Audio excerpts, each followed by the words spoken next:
large or more. So there is a huge issue with respect to chances. Expatriates are finding it difficult. Remittances have gone down. So you see a clear impact of economics on all sides, which is going to. So post this pandemic, the way we see things are going to be very different. The world is going to be a very different place, and therefore, as we say, Indian industry, the global industry, everybody will have to look at new ways. And a lot is being spoken about this new normal. I actually don't understand. I don't see it very clearly what is going to be the new normal that one is trying to talk about. There are huge disruptions all over the place, and the very thing that is evident and visible and which is being spoken about very evidently all over is about localization, and therefore the risk of supply chains, the way the demand was not being able to cater to. So therefore companies and people in business are now trying to localize their supply chains as far as possible. So to me, this looks like a very immediate reaction to a very large problem. But the moment you look at a medium to a long-term scenario, this is highly unsustainable. So once the confidence, once the belief, the demand and supply to that demand is going to come back. Now I don't know when this would, but eventually it will. Maybe 6 months down the line, 1 year down the line, 2 years down the line. Who knows by when we will have our arms around this disease and this virus, and we'll have a vaccine, or all of us are once for all infected. But this, so business continuity has to come into play, and therefore I feel in the medium to long term, cross-border trade, cross-border movement of people, cross-border movement of capital would be back in vogue, and the way it is today. I'm going to very finally touch upon a few things which Prime Minister of India, Mr. Honorable Prime Minister of India, Mr. Narendra Modi, made just a few weeks back on his 5-pillar model, which was very clearly on economy, infrastructure, demography, democracy, and supply chains. Indian supply chains have been hit as have been hit anywhere in the world, and our members, our companies have seen that and are trying to come out of this whole aspect of the problem that is. But there are areas of very strong strength that India comes in, and that's where we see this light of hope and strength coming in from IT, ITES, pharma, agri, the rural economy, the rural agriculture, food processing. So these are the various areas where we see as very strong areas where businesses can emerge and grow. I'm going to very quickly touch upon Atmanirbhar Bharat, the self-reliant India, which talks about the inherent demand of this country, and also the opportunity side of things.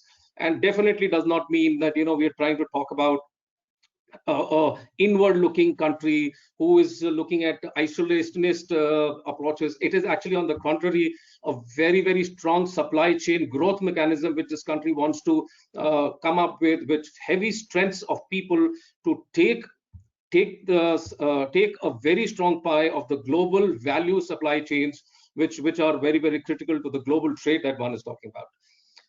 On India, and I'm going to use 3 data points over here. On India, the demand side of things, we have 14% of the agriculture economy taking care of about 49% of the jobs. So Prime Minister of India, the Finance Minister of India, has announced a lot of focus on agri-related inputs onto the rural area. Therefore, we find that this economy of India is going to remain very robust and strong.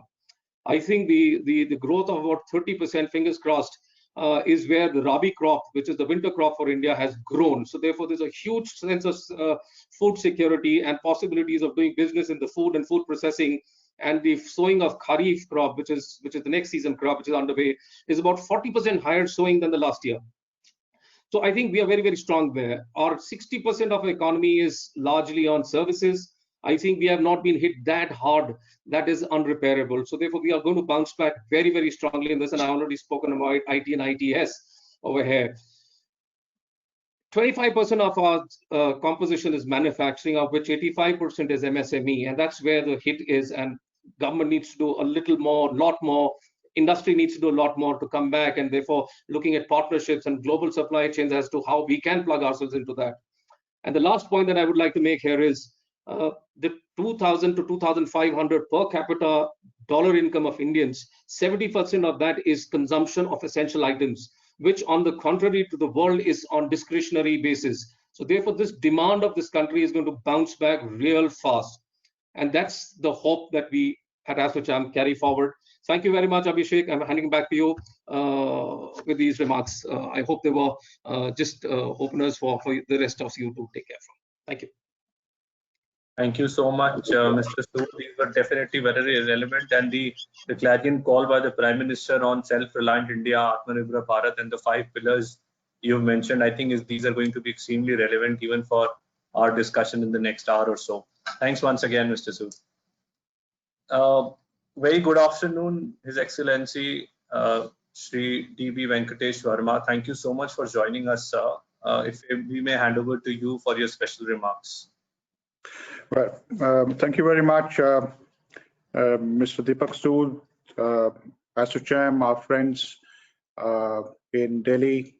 Thank you very much for organizing this webinar on India-Russia relations at this very challenging time. I have with me the Deputy Chief of Mission, and my entire economic and commercial wing is with me, and I'm very happy to say, in addition to Mr. Deepak Sood, very many of our colleagues, both from the Indian side and the Russian side, including Manish Prabhat, my colleague in the Ministry of External Affairs, Mr. Ribas, the Trade Commissioner from Russia, Nandan, Dr. Ashwini Johar, all strong supporters of good India-Russia relations. Mr. Sood, you have very well articulated the challenges that everyone faces the world over, including India. My first message would be that since neither India nor Russia are immune to the global challenge that COVID pandemic poses, I think we should have a dispassionate look at these strengths and opportunities that the India-Russia relationship offers. The first point, I think, is that in a challenge of this nature, it's not even a once-in-a-lifetime challenge, it's a once-in-a-century sort of challenge. The essential strengths of a friendship actually are great advantages. And that, I think, applies very well to the India-Russia relationship. There is no sense of distrust. There's very quickly a sense of solidarity. And I think there is a willingness to look on to each other for confidence, for trust, and actually for opportunities. And also they see in these opportunities specific projects for cooperation. The most symbolic aspect of this trust, of course, is the outstanding personal relationship that exists between our Prime Minister Modi, and President Putin, which has been demonstrated repeatedly and was last seen during Prime Minister's visit to Vladivostok for the bilateral summit, and also when Prime Minister was the chief guest at the Eastern Economic Forum, where India laid out a new vision for our cooperation with the Russian Far East. The second point I wish to make is that there are certain inherent strengths in the Russian economy and certain inherent strengths of the Indian economy that give us confidence that next year we will be able to harness this for the betterment of India-Russia relations. Now, of course, the immediate prognosis is rather somber. That's only to be expected given the quite extraordinary measures that all countries, including India, including Russia, have been compelled to take in terms of a lockdown. But the economic fundamentals of both Russia and India are very, very good. They will continue to remain good as we go along, because I think one similarity between India and Russia is that both governments have been very prudent, very cautious, proceeding in a step-by-step manner, fully aware of the risks that the COVID pandemic entails, which is both on the supply side and on the demand side. Most importantly, I think both India and Russia retain both political stability and the economic muscle for a quick rebound in 6 to 8 months' time. The economic fundamentals are good because we have very comfortable foreign exchange reserves. Our current deficits are well within manageable limits. There is targeting sourcing of governmental support. Of course, this is still a work in progress, but I think there is also a coherent vision, both in India, as articulated by our Prime Minister, and President Putin here in Russia, of how both countries will emerge from this crisis as we proceed. Now, this is, I think, a huge advantage because there are countries which, of course, are muddling through step by step, and they're not to be blamed because each country has to deal with its own predicament. The challenges in globalization also pose difficulties, and I think both India and Russia are well placed, I think, at the beginning of 2021 to take on these challenges. There are also certain sectors which are, in a sense, pandemic proof, if I may use that term. Of course, India-Russia relations have always had defense as a long-term area of cooperation, and I don't see any impact in the broader vision that we have for the next couple of years or for the next decade of how India and Russia are going to deal with the pandemic with respect to our defense cooperation. In fact, the Make in India program in India, and as further fine-tuned and refined by Prime Minister's announcement a couple of days ago, actually provides a greater impetus for India and Russia to work together. So my message to our Russian friends is, please look at the Make in India program and the additional incentives that India is offering for Make in India as a complementary aspect of India-Russia defense cooperation. Russia is in a sense in a unique position because Russia was one of the first defense partners to accept and go down the route of the Make in India program. So this is something that will remain well in place. Secondly, the issue of energy cooperation. When Prime Minister was there in Vladivostok in September last year, both leaders agreed on the fact that we would look at Russia and especially the Russian Far East as an energy bridge between India and Russia. Now, this is not just a supplier-consumer relationship. Of course, this is a very major supplier-consumer relationship, which is based on trust, on predictability, on a common vision of how energy security should be structured in the world over, but also a mutual desire and confidence of investing in each other's economic sectors. And I don't see the COVID pandemic impacting in any negative way on the broader vision of India-Russia energy cooperation. And as we speak, we are, in addition to oil and gas, we are looking at major projects in LNG. We are looking at major projects in coking coal and the associated projects, including ports, infrastructure, and things like that. So these are actually quite substantial. With respect to pharma and healthcare, it is no surprise that pharma and healthcare were always an important part of the India-Russia relationship. The COVID-19 pandemic has cast new light on the importance of the pharma sector.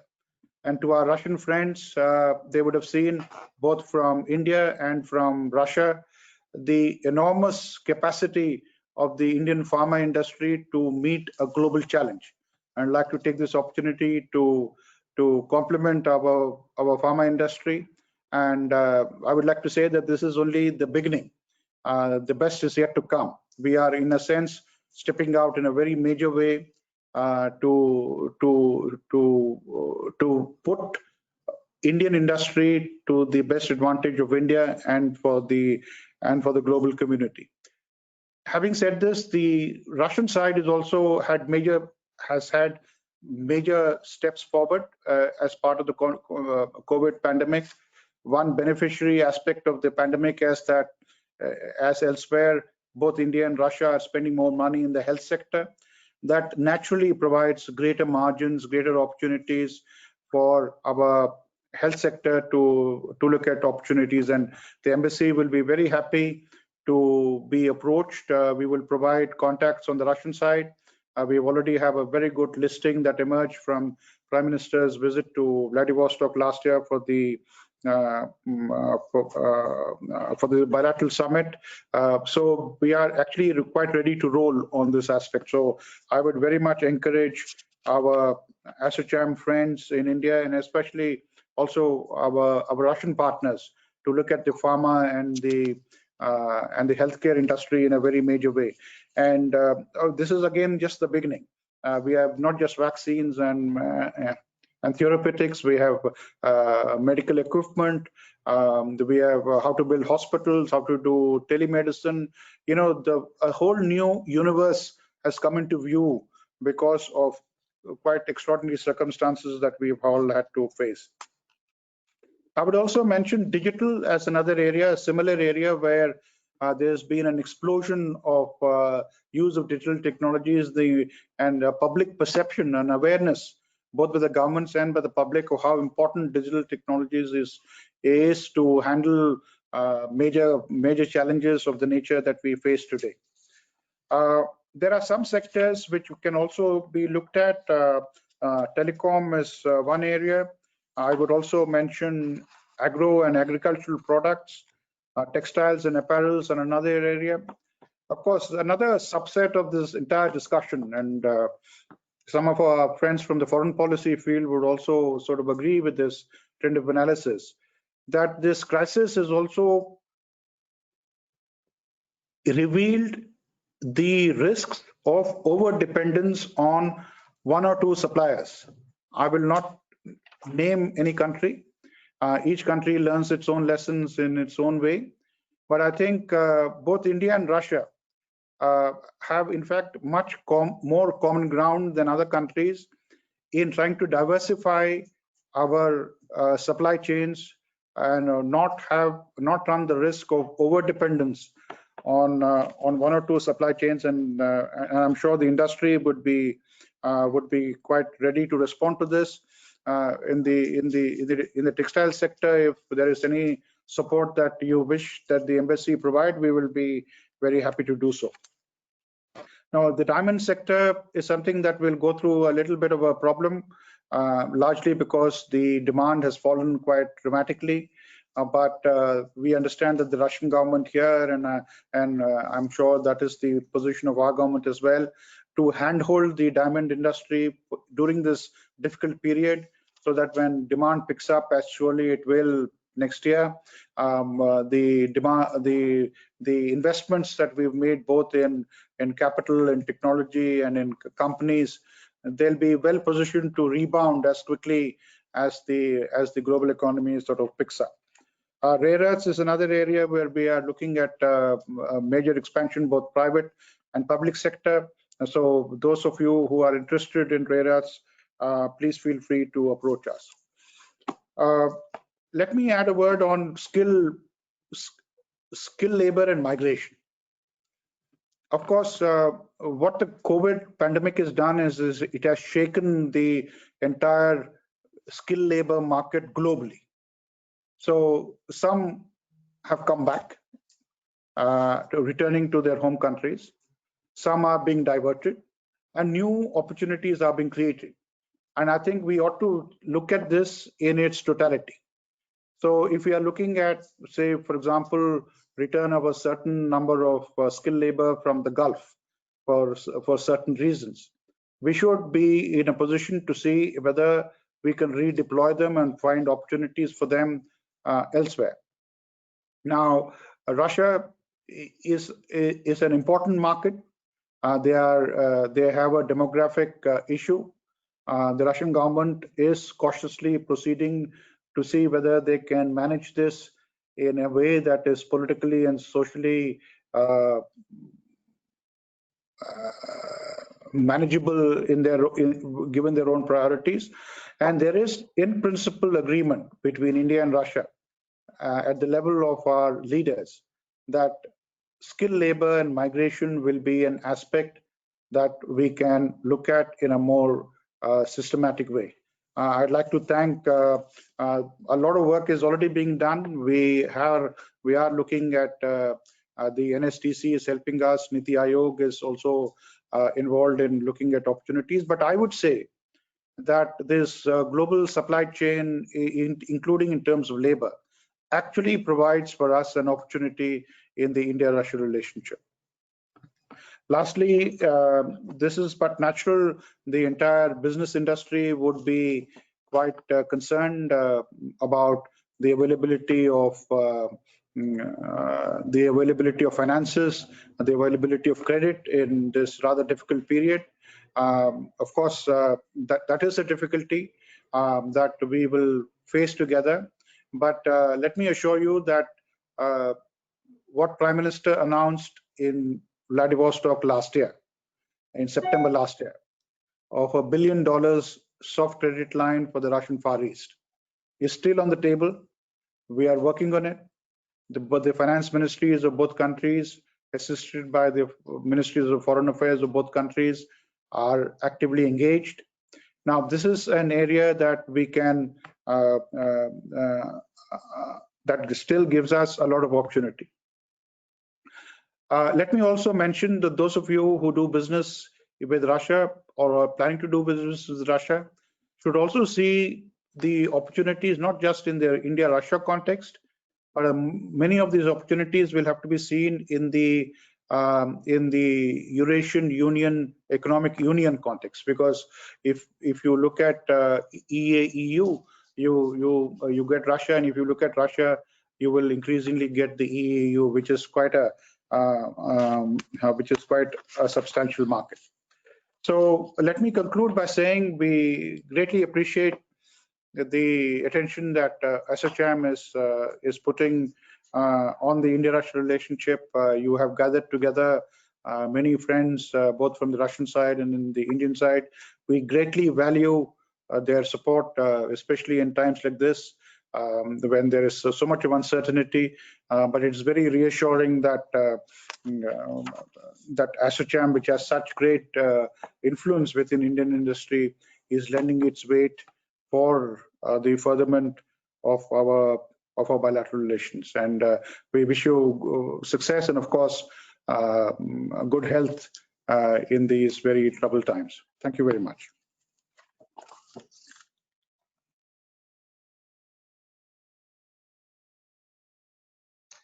Thank you, Ambassador. Thank you really, so really much. appreciated your address. Yes, thank you, Ambassador. Thank you so much for taking out time and sharing these wonderful thoughts, and of course, laying out a clear way forward in these specific areas related to scaling, supply chain management, and how India and Russia can come together to help in mutually benefiting areas. Thank you so much once again. We would now move on to the panel discussion. We've got a fantastic panel lined up, a lot of interesting organizations from both India as well as Russia to have agreed to take part in this webinar. So in the benefit of time, I would just request maybe ask each panelist to talk about the agenda briefly and introduce as well in 1 minute to 1.5 minutes, and then we will start discussing some of the questionnaires, some of the questions we have got from the participants, and some of the questions around what we have discussed so far. So if you may permit, I will start with Mr. Manish Prabhat. Good afternoon, sir. He's the Joint Secretary with Eurasia, Ministry of External Affairs, Government of India. Sir, over to you for your opening remarks, please.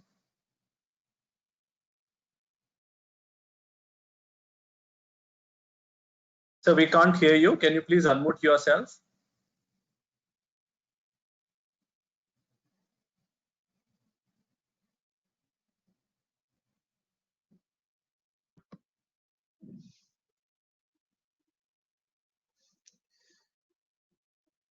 No, sir, we can't hear you. Perhaps there's a problem with the sound.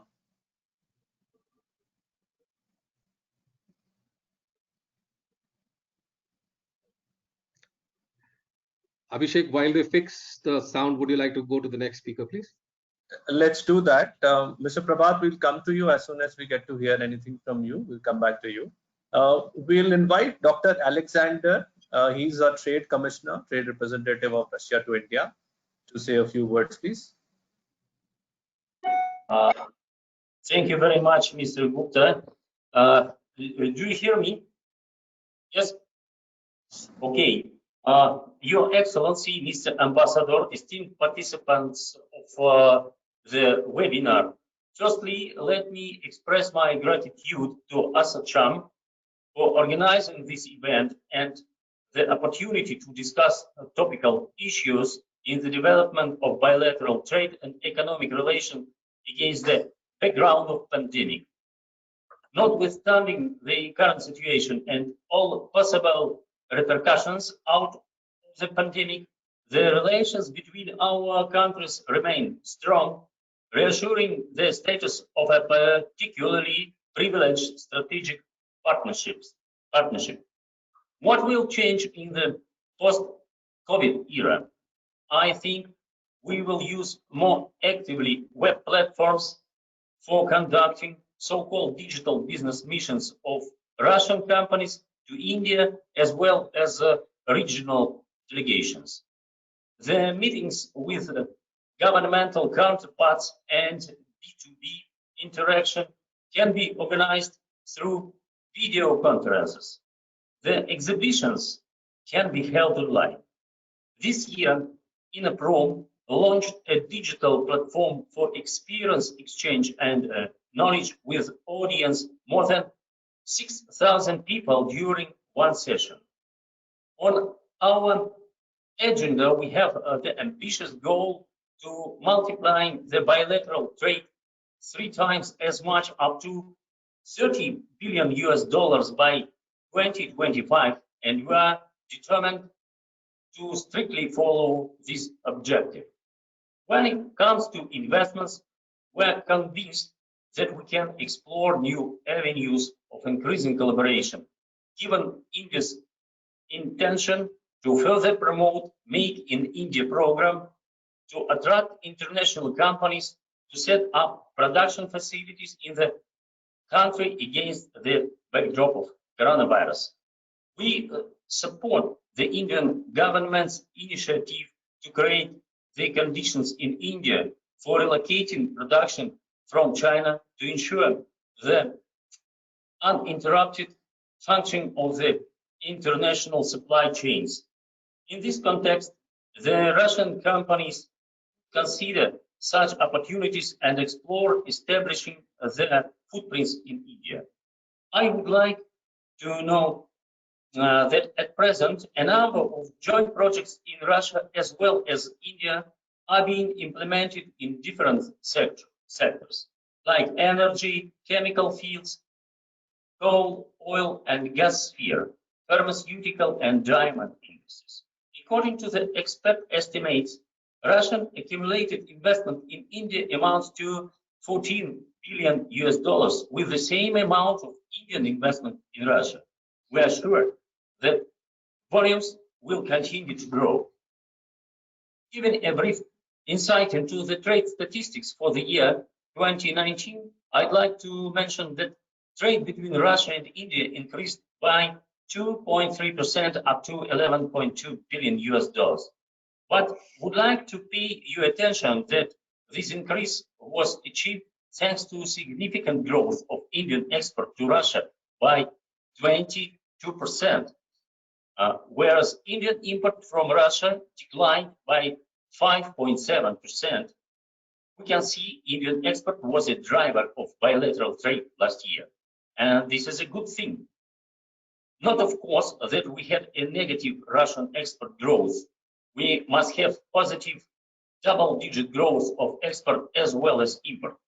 But the trend that Indian export overtakes import, while India calls on to diversify supply chains, and utilize the privilege of Making India program, this tendency may continue in post-pandemic period. You see, traditionally, we have a huge disbalance in our mutual trade, resulting in India's trade deficit. And leveling out the bilateral trade imbalance will allow financial institutions and banks to actively use clearing operation as medium of mutual settlements in our trade, as well as use logistic routes more effectively. I would like to inform you that trade representation, along with Russian export center, are ready to render assistance to Indian companies that face supply disruptions in the current situation of COVID pandemic in finding the high-quality alternative sources in Russia to meet the requirements in different products.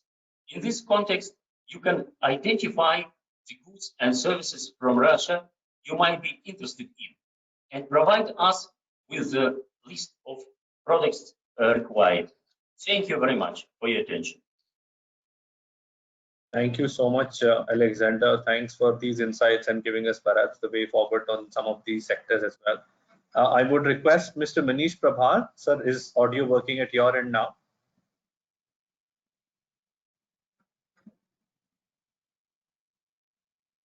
I'm sorry, sir, we still can't hear you. I'm sorry. There seems to be some problem. If you can hear Manish us, then perhaps... Manish ji मैं request आप एक बार log of करके log on कर लीजिए दोबारा से at times the system compatibility could be one issue. So Abhishek, you can proceed, please. Thank you sir, and sorry for this botheration. Requesting Mr. Nandan Unnikrishnan, he's a distinguished fellow at Observer Research Foundation in India, requesting you to take over, sir. I will just take a minute. Thank you very much to ASSOCHAM for inviting me to this prestigious webinar. It's great to see such an array of important people addressing what I consider, by the nature of my work, a very important issue. I think there is very little I can add, particularly after the speech by our Ambassador, His Excellency Verma. There is really very, very little to add to this, except to note that I am very, very happy as someone who has been working on India-Russia relationship for the last few decades. I am happy to note that at last the bureaucracy appears to be seized with the problem and is willing to move the wheels that are necessary to get this taking off. For a long period before this, what used to happen was the leaderships understood each other, but it rarely percolated down. And I'm glad that Mr. Verma is in charge there, Manish Prabhat in Delhi. And I think from the Indian perspective, this will definitely be a very, very positive contribution.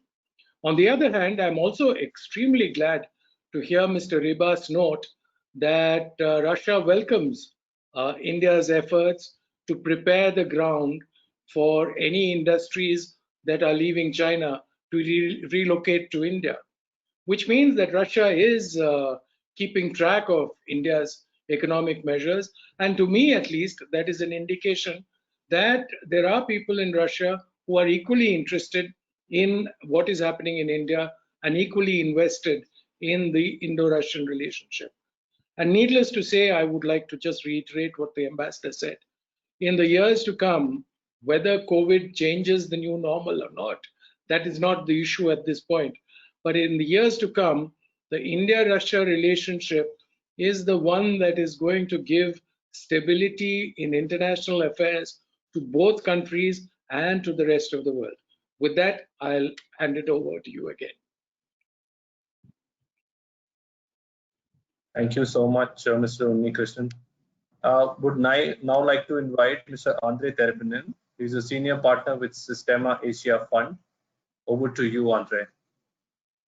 Thank you, Abhishek, and thank you, the speakers, this ambassador. I think I try to do more from the practical side, speaking about a digital bridge between India and Russia. Maybe we are were the bridge, because we started investing Russian money, private money, into Indian digital space from 2015, and now have quite a representative portfolio. What we can see from portfolio what's going on from India. In India, on the other hand, we'll try to encourage our companies to use Russian scientific expertise, and we brought half of our portfolio of 11 companies to Russia as a market. What the major feedback, right? And definitely all over the world, the ventures now struggling. Some of them are increasing the volume, increasing the activity during the COVID. And actually, it's all digital company, more digital. What we see now in our portfolio, more digital services are, more useful they are in kind of during this epidemics, right? So what the major feedback that we've seen, there are two particular areas which COVID showed they're very, very interesting. First, digitalization, and everybody told about it, will definitely accelerate because people need it, and COVID showed it. Two areas in digital sphere which we'll think will be a priority for the society, not for the business, but for the society, will be telemedicine and AI-based ed tech education. And this is particular spheres we want to build up our new fund on. We want to make a joint Indian-Russian fund, which will invest in the joint teams, Russian and Indian teams of entrepreneurs and venture capitalists, which will go ahead in these particular segments as a start. Maybe we'll increase the scope, but focus is needed at the first stage. So Systema Asia Fund is the only European fund, with presence in India. We'll try to use, first of all, our connections, both in India and in Russia, just to make it happen. And we will try to start fundraising next week, actually. There is certain interest from their big grants in the Russian side, like Sberbank's Russian venture company. And there is a big interest from India as well, from Tech Mahindra and Invest India, for example. So we want to make it quick, and we want to start working. And maybe this like joint efforts of both Indian and Russian entrepreneurs and scientists will bring value. Where is the value? Why is the synergy coming from? Definitely globalization will go down and localization will go up. But at the same time, if you make a digital product, the product should be universal, because you need bigger market for it. It's pure commercial reason behind it. You cannot make only Indian product. It doesn't make sense sometimes, right? Definitely, India is a huge market, and Russia has, in both Russia and India, has very interesting scientific research which can be implemented practically. On the other hand, if you adopt what we've seen in our experience from our Indian startups, if you adopt the product to Russian market, it will open you their gateway to the Europe, because Russian consumption partner is very close to European ones. So through Russia, Indian startups get access to Europe. So that's actually the idea. We want to start working as soon as the lockdown in India is lifted, and we hope it will be like end of May. And then we can just do more work. And actually we start working. And our portfolio, which is we're a $120 million fund in India, and our experience and portfolio hopefully will help us to do the work properly. Thank you very much. Thank you very much, Andre. Fortunately, a lot of questions which our participants had asked, I think in these opening remarks by a lot of you, those questions are already getting answered. So thank you so much for that. Mr. Manish Prabhat, I think they're still trying to sort out the connection. So I would like to move on and come back to Mr. Prabhat when the connection is on. We have Mr. Anup Pikal. He's the CFO with Naira Energy, the company which is based in India and doing a lot of good work in oil and gas. Mr. Pikal, over to you. Yeah, thank you very much. Can you hear me? Yes, Mr. Pikal, we can hear you. So good afternoon to everyone. Good morning in Moscow. and greetings to all my esteemed panelists and participants. Thank you very much for having me here as a part of this webinar. Clearly, His Excellency the Ambassador mentioned about the energy bridge, and I represent Nayara Energy, which is one of the largest investments from Russia into India. Clearly, as you know, the relationships between India and Russia are rooted in history, trust, and cooperation, and has not only withstood the test of time, but enjoys the support of both peoples of both countries. The current premiers of the two nations have taken this relationship to an altogether new high, especially in the hydrocarbons sector.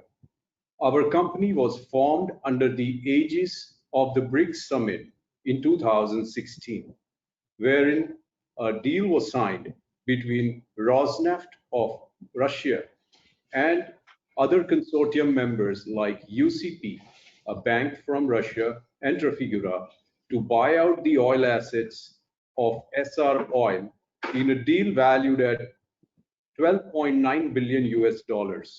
Clearly, this was one of the largest deals ever in India at that time, and also the largest outflow of a deal from Russia to India.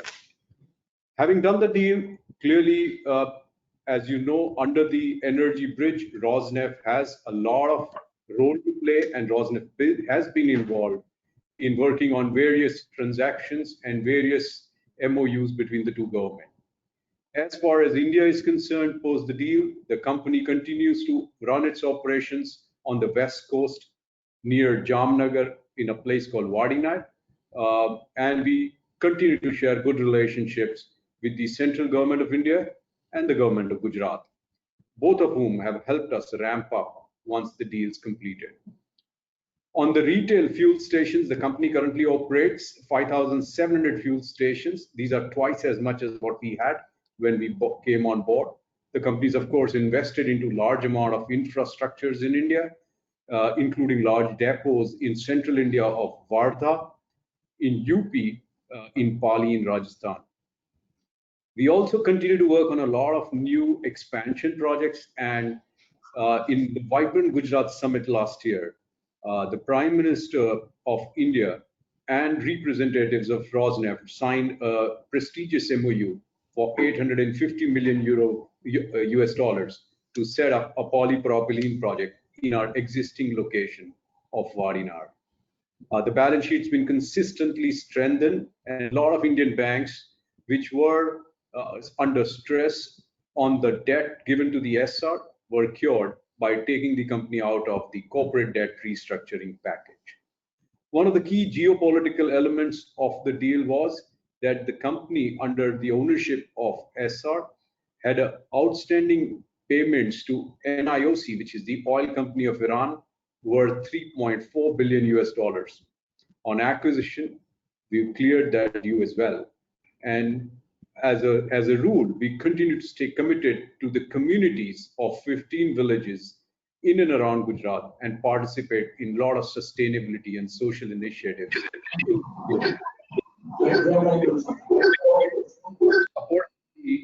That has been provided by COVID to strengthen the relationship between the two countries, seek support where necessary. And I would like to use the platform today, Abhishek, to kind of discuss various opportunities of further enhancing investments in India and growing the investments at the same time, the kind of support that we need. Thank you. With that, I hand it over back to you, Abhishek. Thank you so much, Anup. We will certainly take this important question and have a discussion around that as well, if time permits. Thank you once again.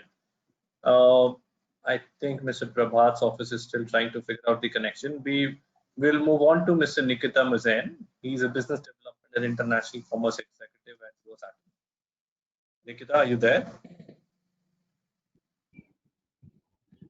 Hello, everyone. I am audible? Yes, we can hear you. Okay, Abhishek, thank you so much. And I would like to again thank ASSOCHAM for inviting me for this panel. And good day, everyone, dear ladies and gentlemen, and my particular welcome to the esteemed guests and participants to this discussion. I will pass my brief remarks just to with a couple of points to be highlighted. Firstly, as His Excellency Ambassador Varma has mentioned, very traditional spheres where India and Russia has been cooperating for a long time, and like energy or be it defense or pharmaceuticals. But even in each of these spheres of cooperation, we may still find out a lot of new opportunities, a lot of new projects and options to get our economic relationship highlighted and extended to a new dimension. So I just give you an example. At today's time of this whole coronavirus pandemic, we are facing an abrupt stop in all our regular business or discussion with Indian partners, and we were trying to use this opportunity for thinking over what else can be done within spheres of our competences or our regular business, etc. So just we'll give you an example. Like at Rosatom, of course, we do implement current projects in India together with our Indian partners in the sphere of nuclear energy. However, we were thinking that apart from the say conventional energy, we can go ahead with other opportunities like for cooperation, say in the irradiation technology, because today very significant urge to develop new technologies and new solutions for proceeding for sterilization of medical equipment or for enhancing the healthcare system. So, and I think given both strengths of India and Russia in the nuclear sphere, this is something that can be pursued jointly, particularly given that economic stimulus package which has been announced by His Excellency Prime Minister Narendra Modi recently for developing irradiation technologies in India. Another examples can be cooperation in other various business activities where Rosatom is currently present, like carbon fiber or physical protection equipment, etc. So we are thinking today about a lot of other possible opportunities for extending our cooperation. This is first, and the second point which I would like to highlight, that even within the conventional sphere of cooperation and the project which we are currently implementing, we are at the same time discussing another projects for future cooperation, which will come under different circumstances, unlike what have been discussed and the decisions taken long time back under different economic circumstances. Like for proceeding for cooperation, say nuclear power, we are currently discussing with our Indian partners localization program for the equipment for nuclear fuel, joint development of engineering solutions, and engaging Indian competences like in engineering or IT to be part of such projects. So I believe that although we are facing a lot of challenges, such new large-scale projects which will help to significantly increase their bilateral trade and possibly the foreign direct investment shall be accelerated and given an opportunity to be further developed. So that's briefly what I wanted to say. And Abhishek, thank you. I will pass the floor again to you. Thank you. And we have Mr. Prabhat now. Mr. Prabhat, can you hear us? Yeah. Can you hear me? We can hear you loud and clear, sir. Thank you so much. Finally, it is sorted. Over to you, sir. Thank you. Sorry for this technical glitch from our side, but I think it's we have sorted it out. Thank you, ASSOCHAM, for organizing this today, which is wonderful, bringing all the distinguished panelists together and a large number of ASSOCHAM members who are who are in this conversation with us. And thank you to our ambassador in Moscow, who has given a very nice overview and the challenges, the opportunities which we have in the India-Russia relations, especially in the field of trade and investment. Of course, we are going through these challenging times, and a lot of changes are expected. We can say that on behalf of Ministry of External Affairs, that India-Russia relations, this is one such relationship in our foreign policy which is constantly under attention of the leaders from both sides. So, a very high degree of importance is attached to it. Let me remind you, all of us who are here, we are important stakeholders in this, that our leadership has set a target of $30 billion of bilateral trade by 2025. We are a bit far from it, and we'll have to really do something to get there. Of course, notwithstanding the challenges of Corona. But let me say that, with the our regular interaction in various intergovernmental forum, there is an India-Russia Intergovernmental Commission, which is chaired by External Affairs Minister from our side and Deputy Prime Minister Borisov from the Russian side. This was to meet, unfortunately had to be postponed for some time, but I think should happen soon. We have the strategic economic dialogue, which is going between Niti Aayog and the Russian side, looking at the key sectors where we can cooperate. Ambassador mentioned the special attention given to the Russian Far East, which has become a very strategic sector of our interest, and Indian possible investment there, for which a $1 billion of line of credit is being negotiated now. And in fact, a very strong delegation of Indian chief ministers led by Commerce and Industry Minister of India had gone to the Russian Far East, Vladivostok and other places in August last year. And as a follow-up to that visit, a very strong delegation was to come, led by comprising of 11 governors of the Russian Far East and a very strong business delegation. So we can say that there is a very strong interest in businesses from both sides to taking this relationship forward. And there are key sectors of interest, about all of which you spoke. I wanted to briefly mention just 3 things on which we should pay attention also. One is that the ambassador mentioned the Eurasian Economic Union.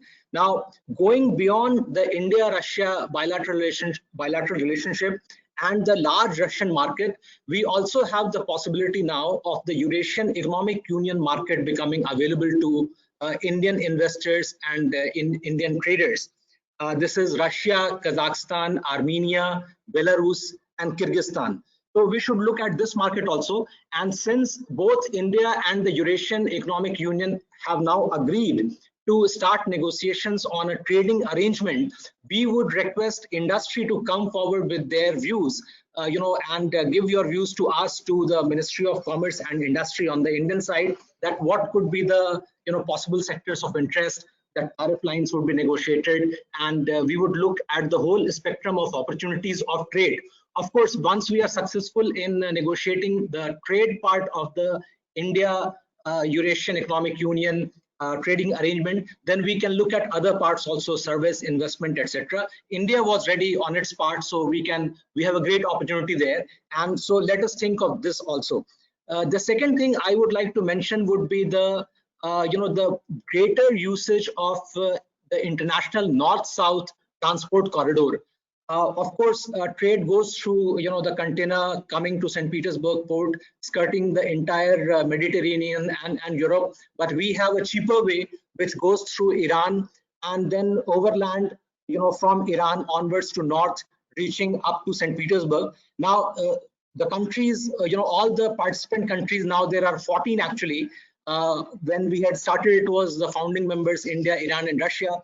There are 14 countries now. We are trying to make this route popular, and there is some good hope there. And there's a lot of saving of time, and of course it is economical. So there are interested parties from both sides. I think even Russian Railways and the Container Corporation of India have also recently signed some agreement to make greater use of this trade.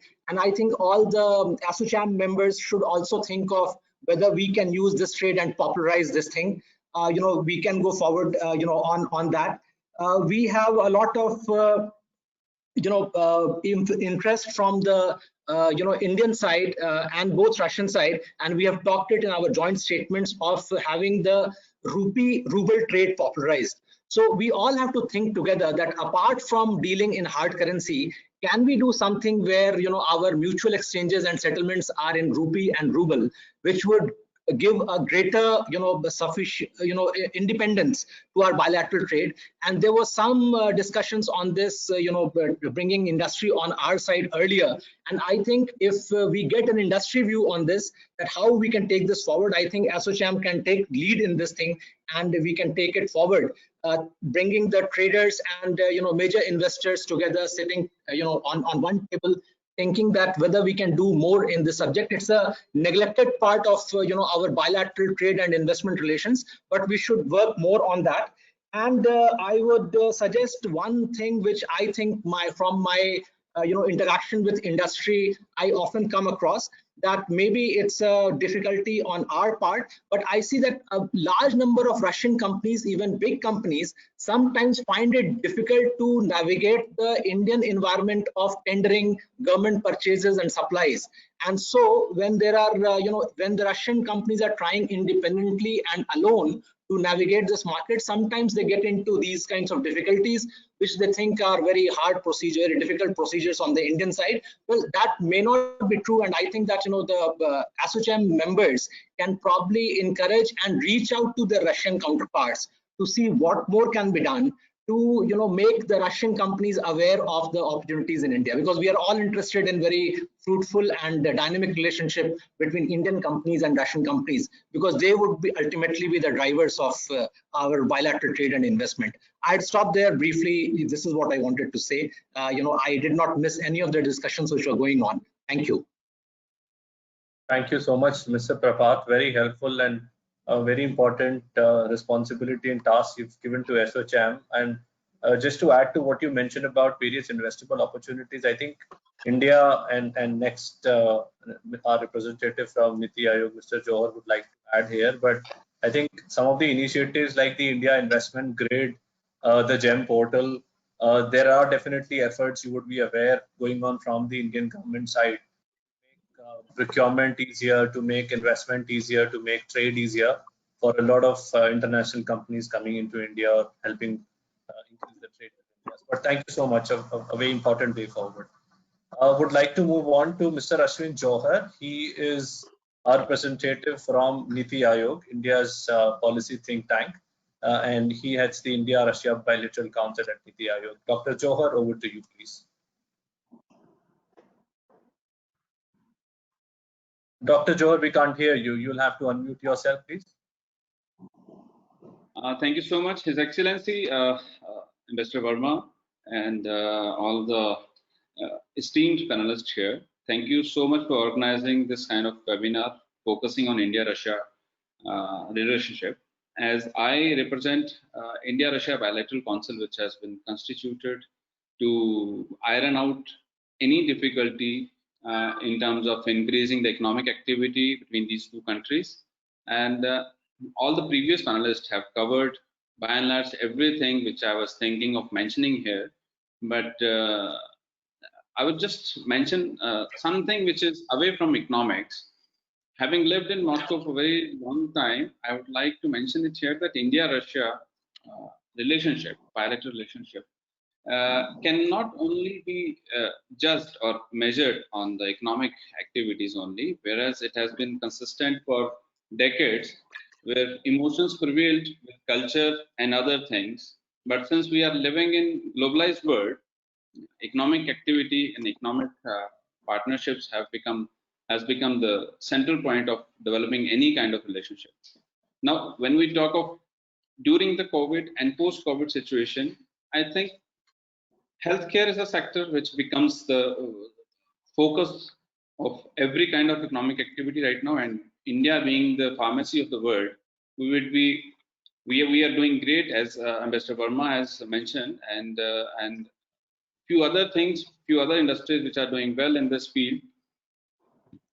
Moving away from health only, so they are sharing the strengths of both sides would be the ideal mantra for both of the countries to move forward in terms of developing economic relationship. I endorse and I thank Mr. Leonardovich to endorse the efforts of government of India to bring industry from other part of the world. I would not like to mention the name of the country, but yes, it will reduce the dependency on single source. And we are all looking forward, and we're all looking forward to go beyond what we have been trading, what we have been doing in our bilateral trade traditionally, as technology and telecom has come into place, where Russian technology would be helping to build technological infrastructure in India. Besides that, I know there's a time constraint. there's one very good point at this juncture of time during this tough periods as well. Both of these countries are having remarkable leaders who are insisting time and again and engaging themselves to increase every kind of activity which is possible amongst these two countries. I'll close my remarks here. Thank you so much. And I heard every one of every panelist and everything has been covered. But kudos to ASSOCHAM, and I think things will be taken forward from here. Thank you. Thank you so much, Dr. Johar. I would just like to add here that as EY, since we work very closely with almost all the central ministries and state governments, just like to tell the participants there's a lot of efforts going on at the end of the central ministries, including External Affairs, Commerce and Industry, MSME, and of course Niti Aayog. And then a lot of state governments are working in this area to ease up the trade and investment norms between the two countries. And as Dr. Johar referred to a country which we would not like to name, but there is certainly a lot of focus on other countries which we've tried to move into now. Thank you so much, Dr. Johar, for your time. I would not like to invite Ms. Olga Kulikova now. She's a member of the General Council of All Russia Public Organization Business Russia, Business Ambassador to India. Over to you, Olga. Am I audible? Can you hear me? Yeah. Okay. Yes, Olga. So first of all, I would like to thank ASSOCHAM for the opportunity to be part of this webinar, and my greetings to His Excellency Ambassador and Alexander Leonidovich Rybos. And other distinguished speakers. I'm really glad to be part of this discussion, as I think it is very important. Also, I would like to thank ARTI as well for organizing this event. I think it is done in a very nice way. So, as Dr. Johar has already said, it's rather difficult to add anything special to the discussion that has been held before, because all major issues they have been raised up and highlighted by honorable speakers. And I would say, summing it all up, I would like to mention one important thing which Business Russia actually is trying to do, is being one of the largest SMEs organization in Russia, which unites more than 3,000 SMEs in all regions of Russia. We are, of course, very interested in cooperating with the Indian SMEs. And of course, for us, it is very important to understand what possibilities are there, what Indian SMEs companies are looking for, what is their interest, and what are the possible ways of cooperation. Because if we speak about Far East, if we speak about Rosatom or Rosneft, of course, these are very big corporations which can proceed in cooperating by their own. They have their own, let's say, power to make their decisions and plans come true. But if we look in the SME sector, these companies, they do really need support. And it's very important so that both countries, associations would understand that it is very important to make them meet. So, for example, if we if we hear that, and I also have many requests, for example, from Indian companies that we want to have, for example, a joint venture with the Russians. After this, everything actually stops because nobody knows what are the further steps. So I know that there, for example, our Alexander Leonidovich office takes some steps to making these things easier for Russian companies. I know that some steps are made in respect of Indian companies. So my main remark would be here that apart from big projects, it is very important to pay attention to SMEs, because even though during these COVID times, they may be the ones who suffer the most, but I'm sure that with correct efforts, with the correct help, if you wish, from the government, these sectors would be able to revive the economies of both countries. And I truly believe that because of similarities and Russia and India, and because of our historical connections, friendship of our leaders, we are maybe the ones who has the chance to recover from this COVID impact the fastest. And I would like to attract everybody's attention to the necessity of making the SMEs meet together with the help of any association or governmental body, so that these companies could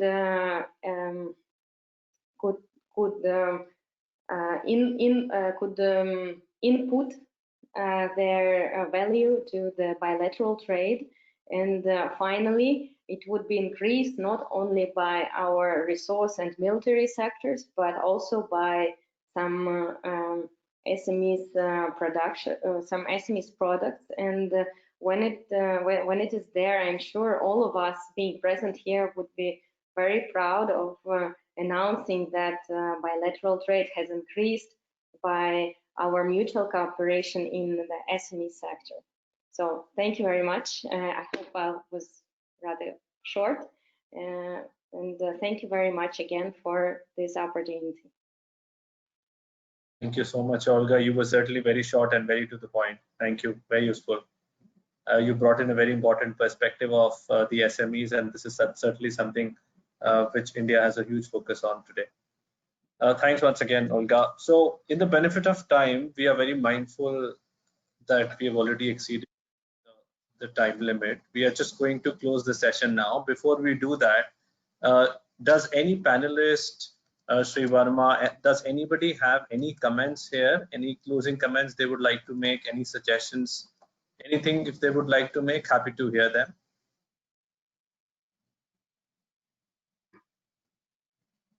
Okay, then what we would do is we would just conclude this webinar. And what we have understood, I think, while we've got a lot of questions which have already got answered through the opening remarks which some of you have made. So thank you so much for that. But broadly, I think what we understood and what we also take forward from this discussion is also about some of the things which the Indian government and Indian ecosystem is definitely doing to enhance trade and, of course, investments, bilateral investments for these two countries. Now, whether we talk of India's focus today on ease of doing business, or even from that perspective, big incentives through their policies to foreign investments, that is a huge area of focus. There is a lot of focus around revisiting supply chains, revisiting global supply chains, not just for India, but global supply chains, and how the entire push of Make in India for the government of India, and how the SMEs, how the even large corporate, not only from India, but even outside, especially from Russia, could be brought into the supply chain. Thirdly, about the skill component, which Sri Verma spoke about, there's a lot of focus on skilling, repurposing our existing workforce, especially in light of the new normal and all the migratory movement which has happened across the country. So there's a lot of focus on that, and this is something which India would also like to learn from Russia on. The fourth area is about the trade. We are mindful as a country that enhancing the ease of exports as well as imports is going to be another very important area. So that is another area where India is currently focused on a larger way, whether you talk of CBIC, the Central Board of Indirect Tax and Customs initiatives, or the Commerce and Industries Ministries initiatives. And then finally, we also talk about some of the industrial information which is still to be made very transparent and perhaps available on a click of a button. So the ministry, the government of India are very mindful of the fact that for a lot of investments, bilateral investments in industrial development to happen, the industrial information system should be a robust system which should provide information to a lot of investors, a lot of collaborators between India and Russia. So with this, these are some of the areas we would certainly like to further ponder upon and set a clear way forward for all of us for better relations, trade relations, economic relations between India and Russia. With this, I would like to close this webinar, but before that, we would request Mr. Deepak Sood. Sorry, sir, we understand you you also had to attend to your other appointment. If you can please give some closing remarks and then hand it over back to me for a closure. Thank you so much, Abhishek. You see, the whole digital world, Mr. Verma, has made it that you have to show yourself in almost all meetings. So I have another one which just started 5 minutes back. So therefore, I just signed in there and I've come back here. Manishji, friends from Russia, thank you so much, each one of you. ASSOCHAM makes complete note of each and every point that you raise. Manish, you have raised on the points. We will specifically come back to you with our inputs as to what could be the industry's view. Olga spoke about the MSME. I think it excites me the more because I represent almost 85% of my total membership is MSME.